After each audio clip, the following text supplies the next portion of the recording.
Assalomu alaykum, biz qadrli kuzatuvchilar. Ko'pchilik so'ragan spedjatkalarimiz yetib keldi. Hozirda sizlarga buni qisqacha ma'lumotini berib o'tamiz. Xo'p, bu spedjatkamiz 5 qatorli bo'ladi akalar. Xo'p, balonlari ham katta balondan qo'yilgan bo'ladi. Motorlari benzinli motor bo'ladi. Yurg'ish joyi zavoddan orqali yanada tortganingizda zavodit oladi. Filtrlari mas'ulniy filtr bo'ladi. Yog'liq to'ri benzin baklari 5 litrli qilib ishlangan bo'ladi. Rullar uzun variantidan satelit varianti bo'ladi. Skorlari oldiga ikkitadan, orqaga bittadan skorlari mavjud.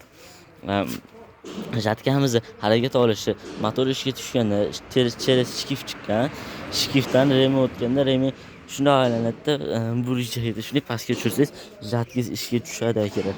Hop, bu jatkada nimalarni o'rishi mumkin deganlar uchun bug'doy, beda, arpa, bedalarni ham bemalol o'rishinglar mumkin bo'ladi. Makkalarni ham shunaqa keltirib tashlaydi akalar. Bir tekkisiga takkiz qilib keladi akalar. Hop, kimdan kimga xuddi shunday motovlog yoki motorlardan yoki tayyor shunaqa komplekt holda motovlog sotmoqchi bo'lsa, pastdagi nomerlarga aloqaga chiqishinglar mumkin bo'ladi akalar.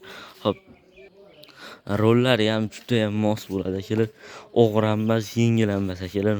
Bitta qo'lda o'zida bosib, bemalol ishlatsanglar bo'ladi. Gazlari ham juda ham ovozlari baland. Xohlasangizlar pastga olishinglar ham mumkin. O'chirib yoqish knopkalari ham bu yerda joylashgan bo'ladi. Pichoqlari, jatkani pichoqlari juda ham original pichoqdan bo'ladi. Ko'rishinglar mumkin. O'tkir pichoqlardan bo'ladi. Parrelari 5 ta parre bo'ladi. 5 ta emas, 4 ta parrak bo'lar ekan akalar.